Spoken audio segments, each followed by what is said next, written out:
এই অধ্যায়ে আমরা ডকুমেন্ট সেভ করা বিষয়ে কাজ করব। মাইক্রোসফট অফিস ওয়ার্ড 2007 প্রোগ্রামটি ওপেন করুন। আপনি যখন নতুন ডকুমেন্ট নিয়ে কাজ করবেন তখন সেই ডকুমেন্টটিকে প্রথমে সেভ করে নেবেন। যদি আমাদের লোডশেডিং হয় তাহলে কাজ করা অবস্থায় বিদ্যুৎ চলে গেলে কিন্তু আমরা সেই লেখাগুলো আর পাবো না। সে কারণে ডকুমেন্ট পূর্বেই সেভ করে নেওয়াটা ভালো। আমরা কয়েক পদ্ধতিতে বা কয়েকটি উপায়ে আমরা একটি নতুন ডকুমেন্ট সেভ করতে পারি।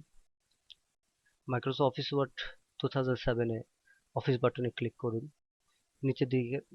নিচের দিকে থাকা সেভ বাটনে ক্লিক করুন। ফলে সেভ এজ ডায়ালগ বক্স আসবে।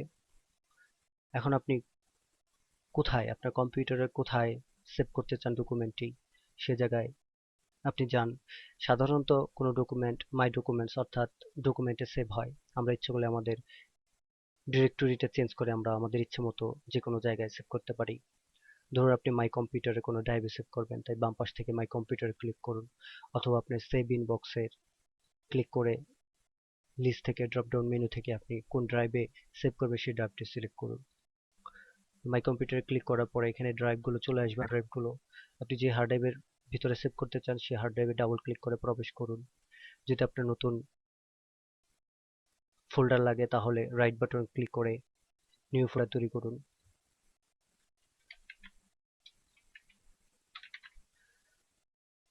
তারপর সেই নতুন ফোল্ডারের ভিতরে প্রবেশ করুন। ফাইল নেমসের বক্সে আপনার ডকুমেন্টটির নাম দিন, যেমন ট্রেন শিট। তারপর সেভ অ্যাজ বাটনে ক্লিক করুন। ফলে আপনার ডকুমেন্টটি সেভ হয়ে যাবে। এটা হলো একটা পদ্ধতি। আমরা যদি কুইক অ্যাক্সেস টুলবারের এই সেভ আইকনটিতে ক্লিক করি তাহলে আমাদের সেভ এজ ডায়ালগ বক্স আসবে, এবং যে জায়গায় আমরা সেভ করব সে জায়গাতে ক্লিক করে ফোল্ডার তৈরি করতে ফোল্ডার তৈরি করে ফাইল নেমসের বক্সে ডকুমেন্টের একটি প্রয়োজনীয় নাম দিয়ে তারপর সেভ বাটনে ক্লিক করতে হবে। এভাবে আমরা সেভ করতে পারি। এটি হলো দ্বিতীয় পদ্ধতি। পরে আমরা কিবোর্ডের CTRL প্লাস S অর্থাৎ শর্টকাট কন্ট্রোল ধরে বা কমান্ড ধরে S চাপলে সেভ ডায়ালগ বক্সটি আসবে। সেক্ষেত্রে একইভাবে ফাইল নেম দিয়ে এবং কোথায় সেভ করবে সে ডিরেক্টরিতে গিয়ে সেভ বাটনে ক্লিক করলে সেভ হয়ে যাবে। তো এইভাবে আমরা একটা ডকুমেন্ট সেভ করতে পারি। এখন সেভ সম্বন্ধে আরো কিছু তথ্য দিব।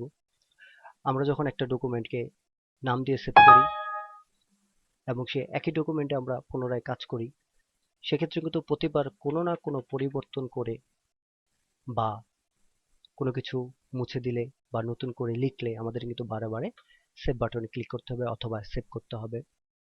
ধরুন আমরা ট্রেনিং শিট নামে এই ডকুমেন্টটি সেভ করেছি এবং এটিতে কিছু লিখেছি বাংলাদেশ। এই অবস্থায় যদি বিদ্যুৎ চলে যায় তাহলে কিন্তু বাংলাদেশ লেখাটা থাকবে না, কেননা আমরা সেভ বাটনে ক্লিক করিনি বা ডকুমেন্টটিকে পুনরায় সেভ করিনি। এক্ষেত্রে আমাদের কোনো প্রকার চেঞ্জ করলে অর্থাৎ কোনো কিছু মুছে দিলে অথবা কোনো কিছু লিখলে আমাদেরকে কিন্তু সেভ করতে হবে। সেভ যদি না করি তাহলে কিন্তু সেই লেখাটা থাকবে না। তো সেই ক্ষেত্রে আমরা অফিস বাটনের সাহায্য নিতে পারি। সেভ, এক্ষেত্রে কিন্তু নাম দেয়া আছে, নাম চাইবে না। এই সেভ আইকনে ক্লিক করলে হবে, অথবা দেখতেই পাচ্ছেন শর্টকাট দেখাচ্ছে সেভ CTRL+S। CTRL+S কিবোর্ড থেকে চাপলেও সেভ হবে। তো এটি ইম্পর্টেন্ট, আপনি যা কিছুই লেখান না কেন এবং যা কিছু আপনি ওই ডকুমেন্টে সেভ করা ডকুমেন্ট থেকে ডিলিট করেন না কেন, আপনাকে যে কোনো একটি পদ্ধতি ব্যবহার করে সেভ করতে হবে। এবং এটি আপনি একটু পরে পরে করবেন, মিনিট খানিক পরে করেন, 5 মিনিট পরে করেন। যদি লোডশেডিং বেশি থাকে তাহলে তাড়াতাড়ি করেন, সেক্ষেত্রে আপনার কাজের যে সংরক্ষণ থাকবে অর্থাৎ কাজটি সংরক্ষণ থাকবে, মুছে যাবে না।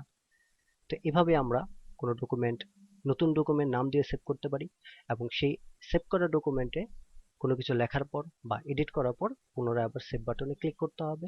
তবে এই ক্ষেত্রে আমাদের পুনরায় নাম চাইবে না, যেহেতু আমরা ডকুমেন্টের নাম দিয়ে সেভ করেছি। তো এইভাবে আমরা সেভ নিয়ে কাজ করতে পারি। ধন্যবাদ।